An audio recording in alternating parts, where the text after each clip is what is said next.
Watu wangu wa nguvu, watu wangu wa TikTok. Jambo Kenya. Kama kawaida mimi ni yule mzee mwenye lazima nifanye ma research ma 1 2 alafu nikuja niwachanue. So leo nataka to discuss. Sasa ile umevisit agent, unaenda kuinquire about job. Ni maswali gani unafaa kuuliza agent? Unajua baadhi yenu wanaendanga na kuuliza agent, ndege flight ni shilingi ngapi? Nafaa travel lini kesho kutwa? Sawa, kuuliza nini haina shida. Kuuliza ni siku ya travel haina shida, lakini kuna ile vitu yenye unafaa kuuliza agent. Yaani before uende kwa agent unafaa kuwa umeandaa maswali. Juu unajua baadhi yenu mkienda kwa agent mnakuwa confused. Hata mkiulizwa kitu after mmeshatoka huko hamjui. So kitu ya kwanza kuna kitu inaitwa terms of contract. Unasikia? Uliza agent kwa mfano salary ni shilingi ngapi? Na si ati akuambie kwa mdomo, kila kitu ni ad copy, akutolee nini hiyo nini salary ya huko. Unaona? Akuonyesha, akwambia kwamba hiyo kampuni yenye mimi natarajia wewe uende, nimeshapeleka watu fulani na salary ni hii na hii na hii. Alafu kuna overtime ni hivi na hivi na hivi. Kazi wanafanya masaa mangapi? Hiyo ndio maswali unafaa kuuliza agent. Akuambie labda kutoka kama kwa mfano mimi kule wakati nilikuwa kule Warabuni ilikuwa 12 to 12. Saa 10 na ilikuwa 5 to 5. 5 to 5. Saa 11 uko job, saa 11 ya jioni umetokea job. Unaona? Uliza how many hours. Alafu kuna security wengine wanafanyanga 8 hours. So kwa siku kuna shift mara 3 inafanya nini? Inachangiwa. Uliza about accommodation. Accommodation ni free ama unalipia? Unasikia?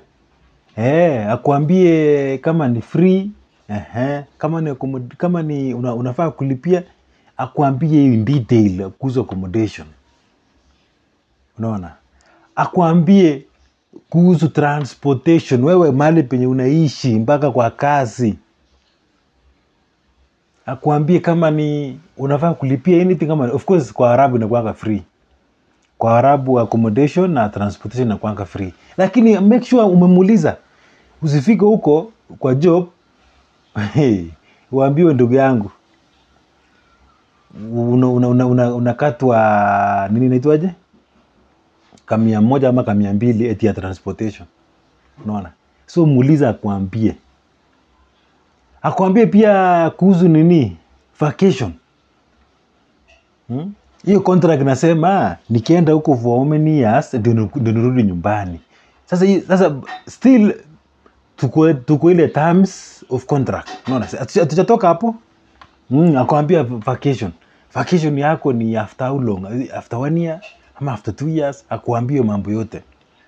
Tena akuambie kuhusu renewable, kama contract yako ni renewable after 1 year ama tu unaenda tu hivyo na inaisha na unarudi nyumbani. Akuambie. Unaona? Muuliza, those are the questions unafaa kumuuliza agent. Mambo na chakula, akuambie kama chakula inaprovidiwa kwa kampuni ama mwenyewe unajipikia. Unaona? So anafaa kuambie kama chakula ina nini? Kama chakula inaprovidiwa kwa kampuni na kama inaprovidiwa wanakata shilingi ngapi. Kwa mfano ile kampuni ilikuanga kule Warabuni, tulikuwa tunakatwa 100 bob. Unapewa breakfast, lunch na supper. Kwa 100 bob peke yake. Inuju ukipewa hiyo 100 bob ujipigie my friend. 100 bob unakula tu wiki moja imeisha. Huko kwa Arabu wiki moja imeisha. So kwetu ilikuanga very advantage. Unakula vile unataka, una breakfast vile unataka, lunch vile unataka. Ndio unaona watu wakienda kwa Arabu wanakuja na matumbo siko kubwa kubwa. Makuku, mayai na kadhalika. Sisemi kampuni yote, Kuna kampuni wanaumia huko wewe. Faida inakuja kuangalia hiyo mambo. Haya, muulize agent about nini hii commission yenye wewe unafaa kwenda kulipa. Is it refundable in case agent akifail kukupeleka job? In case agent akifail kukupeleka job na ushalipa commission, is it refundable? Atakurudisha pesa yako yote ama ataanza kusema wacha tukata 20% ama 30 ama 40 ama 50? Muulize. Muulize kwa hiyo country unanipeleka iko na Kenyan Embassy. In case ikiumana huko my friend, unajuanga, do you know an embassy ni kama Kenya? Yani ukikimbilia tu hata kama mapolisi, kwa mfano polisi wa Qatar wanakufukuza hivi, ujikuta uko ndani embassy, Kenyan Embassy ndani hawataingia ndani. Acha nikwambie leo. Embassy ni kama country ya mtu, yani wako na hiyo right ya kuprotect citizen wao. Muulize maswali kama hiyo. Muulize kwa hiyo kampuni unanipeleka kuna mtu ameumia? Kuna mtu ameiteswa? Huku kuna mambo na racism? Muulize, unaona? Hii vitu unafaa kukalia hivi, ni muulize vizuri, muulize. Alafu kutoka hapo sasa ulize sasa hapo nini? Yaani ufanye research yako sasa. Fanya research yako vizuri. Ndio sasa kuna sasa zile maswali sasa yenye mimi nasemanga sasa it is unnecessary, lakini unaweza muuliza tu eti hiyo room tunaishi watu wangapi? Kama sisi tulikuwa watu 10 my friend. Tukianza baadaye tukakuja tukakuwa watu 1 2 3 4. Tukakuja tukakuwa watu 4, lakini mwanzo tukinini. Unajua by the way unaona kupatana na kampuni Qatar yenye inafuata ile sheria ya country, sheria Qatar. My friend, watu wanakuanga safe. Juu hiyo kampuni kuna ile wanasemanga salary, minimum salary ya employee shilingi ngapi? Mnaona? Alafu kitu kingine wanafuata nini inaitwaje hizo, kama kuna off, kama kuna holidays za serikali, mnamuenda kazi mnapewa pesa mingi. Sisi kama Ramadan my friend, security. Ramadan time.